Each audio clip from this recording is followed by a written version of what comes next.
Welcome to Armchair Archaeology, where we dig into history's most intriguing mysteries. Today, we're exploring a year so catastrophic it makes our recent troubles look like a walk in the park.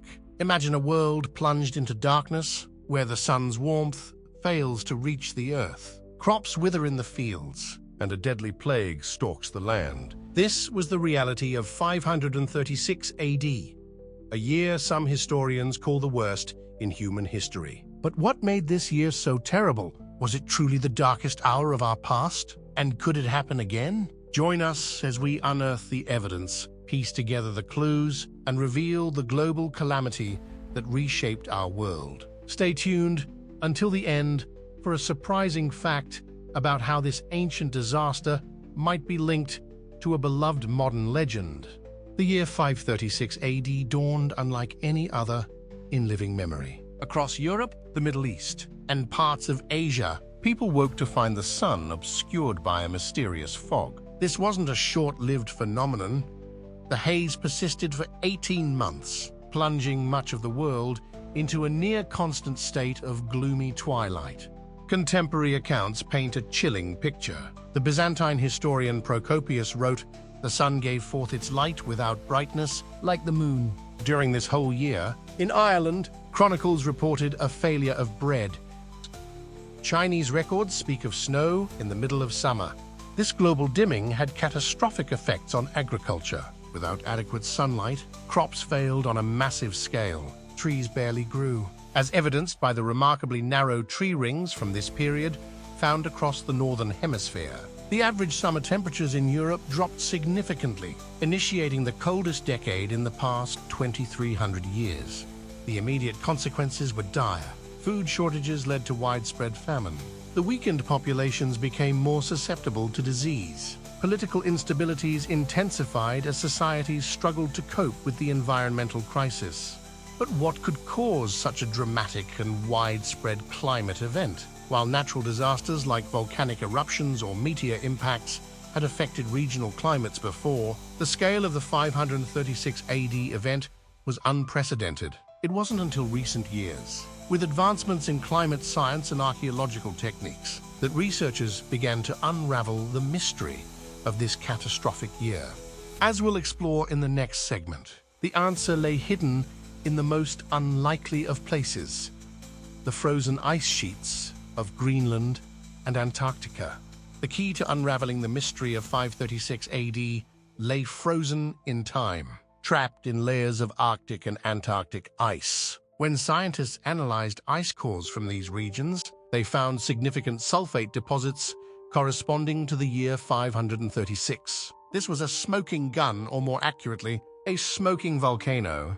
The evidence points to a massive volcanic eruption in Iceland, believed to be the catalyst for the global cooling event. This eruption spewed vast quantities of sulfur dioxide into the atmosphere, which formed sulfate aerosols. These tiny particles reflected sunlight back into space, causing the dramatic drop in temperatures and the persistent twilight described in historical accounts. But the story doesn't end there. The ice cores revealed another large sulfate spike just a few years later, in 540 AD. This suggests a second major eruption, possibly in North America, which prolonged and intensified the climate crisis. The double punch of these eruptions created what scientists call a volcanic winter. The aerosols in the atmosphere not only blocked sunlight, but also disrupted normal weather patterns. This led to increased rainfall in some areas and severe drought in others, further exacerbating the agricultural crisis. The global cooling triggered by these eruptions had far-reaching consequences. It affected ocean currents, wind patterns, and ecosystems across the planet. The reduced sunlight and cooler temperatures impacted plant growth worldwide, leading to crop failures and famine on an unprecedented scale. Understanding the volcanic origin of the 536 AD event provides crucial context for the cascade of disasters that followed. It reminds us of the intricate connections between geological events and human history, and the profound impact that natural disasters can have on the course of civilization.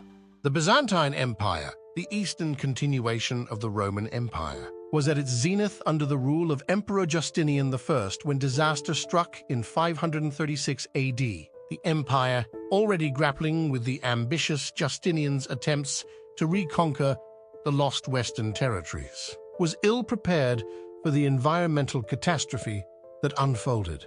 The prolonged darkness and cooling had a devastating effect on agriculture throughout the empire. Crops failed in the fertile regions of Egypt and North Africa, the breadbaskets of the Byzantine world. Food shortages led to soaring prices, with reports suggesting that the cost of wheat increased by 600% in Constantinople, the imperial capital.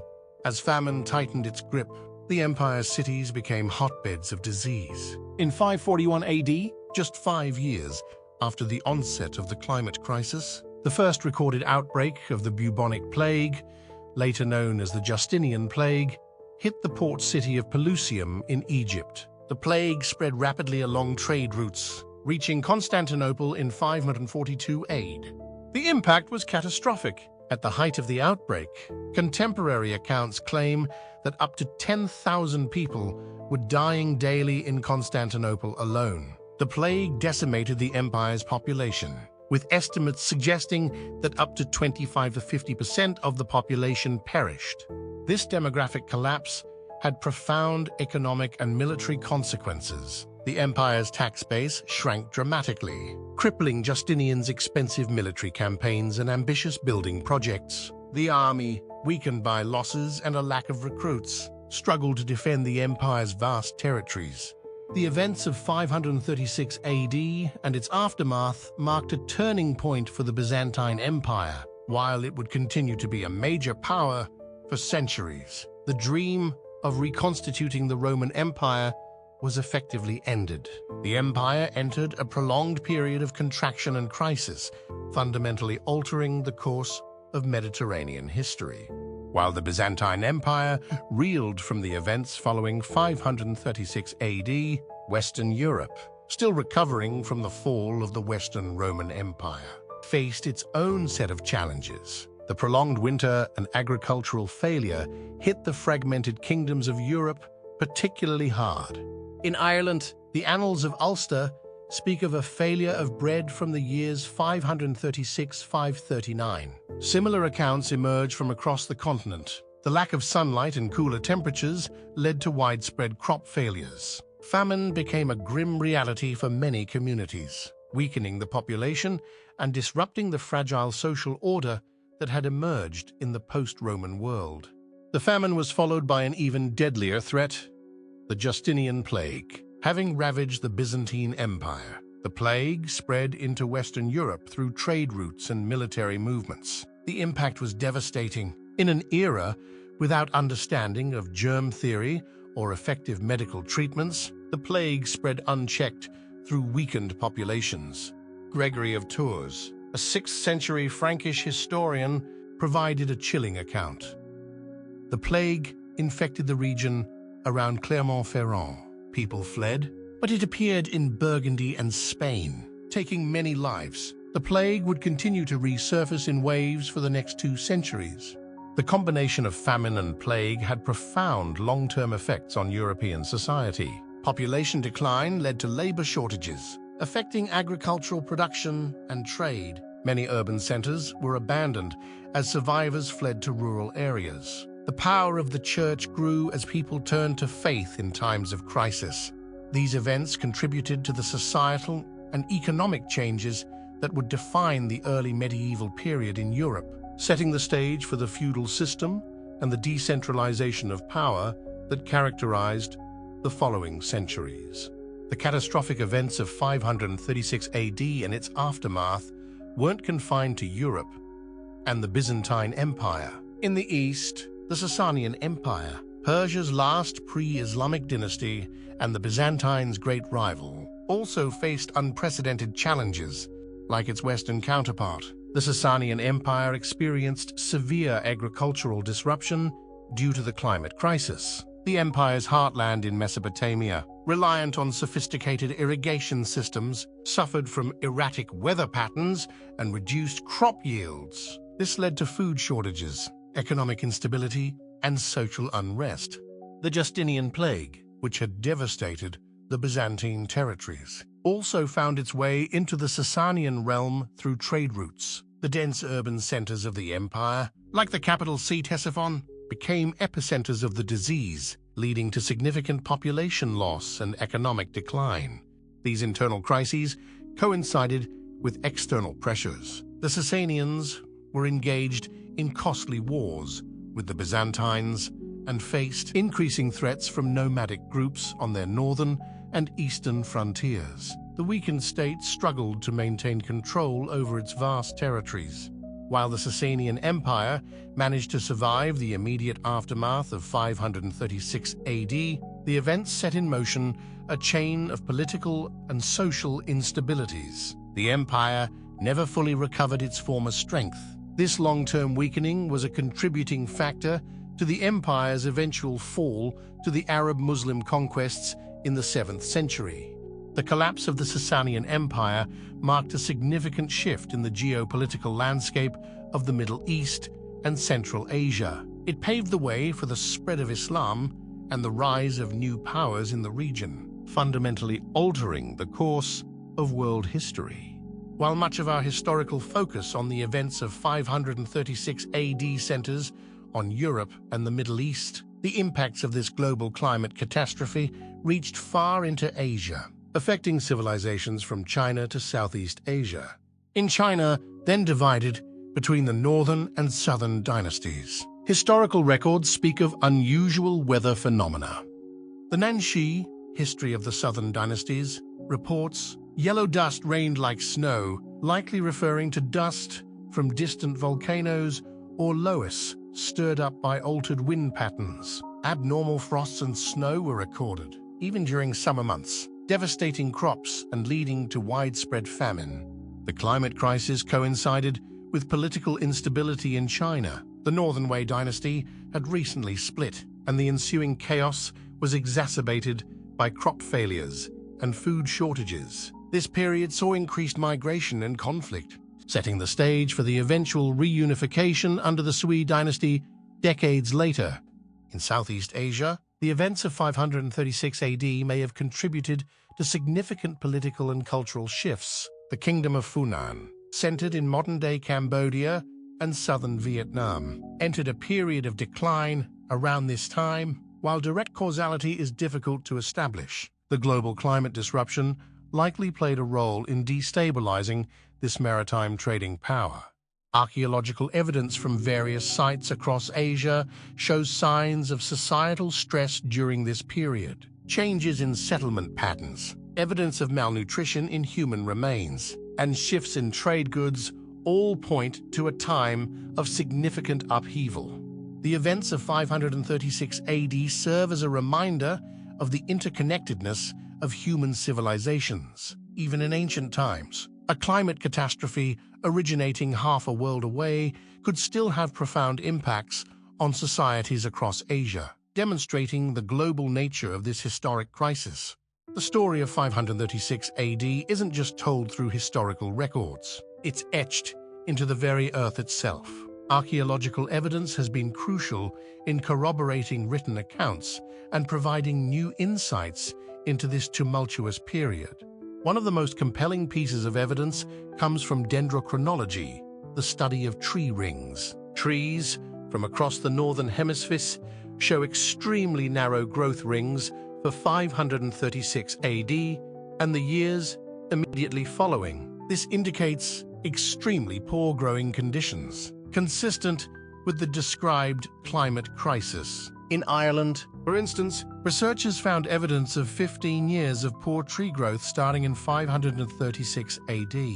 Ice cores from Greenland and Antarctica have been invaluable in pinpointing the cause of the crisis. These cores contain layers of ice formed each year, trapping within them samples of the atmosphere and particles from around the world. The cores show significant sulfate spikes in layers corresponding to 536 AD and 540 AD, providing strong evidence for the volcanic eruptions that triggered the climate crisis. Archaeological digs at sites across Europe and Asia have uncovered evidence of societal stress during this period. Many sites show signs of abandonment or drastic changes in use. For example, excavations in Scandinavia have revealed evidence of a significant decline in human activity in the 6th century, with many farms and villages being abandoned. Numismatic evidence, the study of coins, also provides insight into the economic impact of the crisis. There's a notable decrease in coin production and circulation in many areas during this period, indicating economic downturn. Perhaps most poignantly, archaeological excavations have uncovered mass graves dating to this period, particularly in areas hit by the Justinian plague. These grim discoveries provide tangible evidence of the devastating toll the events of 536 AD and its aftermath took on human populations. The events triggered by 536 AD were not a mere blip in history. They had profound and lasting consequences that shaped the world for centuries to come. Demographically, the combination of famine and plague led to a significant population decline across Eurasia. Some estimates suggest that the population of Europe decreased by 50% or more between 500 and 600 AD. This population loss had far-reaching effects on agriculture, urbanization, and social structures. Economically, the crisis led to a decline in trade and a shift towards more localized, subsistence-based economies, particularly in Western Europe. This contributed to the de-urbanization process and the entrenchment of feudal systems that would characterize the European Middle Ages.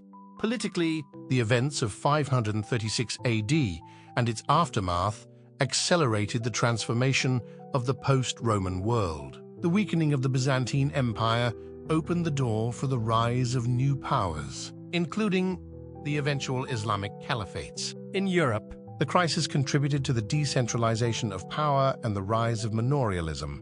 The religious landscape was also profoundly affected. In many areas, the church gained greater influence as people turned to faith in times of crisis. The events may have contributed to the spread of monasticism in Europe as monasteries became centers of learning and agricultural innovation. In the long term, the crisis may have spurred technological and agricultural innovations as societies sought to become more resilient. The heavy plow, crop rotation, and water mills all saw increased adoption in the centuries following the crisis. Perhaps most significantly, the events of 536 AD and the following decades are seen by many historians as marking the definitive end of antiquity and the start of the early Middle Ages, fundamentally altering the trajectory of world history. As we conclude our journey through the calamitous year of 536 AD and its aftermath, we're left with a sobering reminder of our planet's power to reshape human history. This ancient crisis offers valuable lessons for our modern world. Firstly, it underscores the fragility of human civilization in the face of environmental catastrophe. Despite our technological advancements, we remain vulnerable to large-scale climate disruptions. The events of 536 AD serve as a stark warning about the potential consequences of rapid climate change. Secondly, this historical episode highlights the interconnectedness of global systems. A volcanic eruption in Iceland triggered a cascade of effects felt as far away as China, reminding us that in both past and present, we live in a deeply interconnected world. Thirdly, the resilience of human societies in the face of this crisis is noteworthy. While the events of 536 AD led to immense suffering and transformative changes, humanity survived and eventually thrived again. This offers a glimmer of hope as we face our own global challenges. Finally, as promised, here's a surprising fact linking this ancient disaster to modern legend. Some researchers speculate that the climate crisis of 536 AD might be the origin of the Fimbul winter in Norse mythology, a 3-year winter that precedes Ragnarok, the end of the world. This theory suggests that the memory of this catastrophic event lived on in cultural memory, transformed into myth. As we face our own uncertain future, with challenges ranging from climate change to global pandemics, The story of 536 AD reminds us of our vulnerability, our resilience, and the long echoes of history. By understanding our past, we're better equipped to navigate our present and shape our future.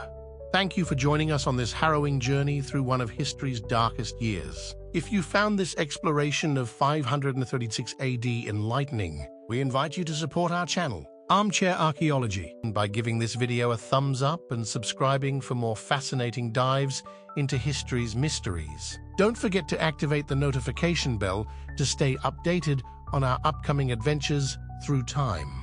We're eager to hear your thoughts. What other historical disasters or pivotal years would you like us to investigate next? Perhaps the Black Death of 1348 or the eruption of Krakatoa in 1883. Share your suggestions in the comments below. Until our next historical expedition, keep exploring, keep questioning, and remember that understanding our past helps us navigate our present and future. Stay curious, fellow time travelers.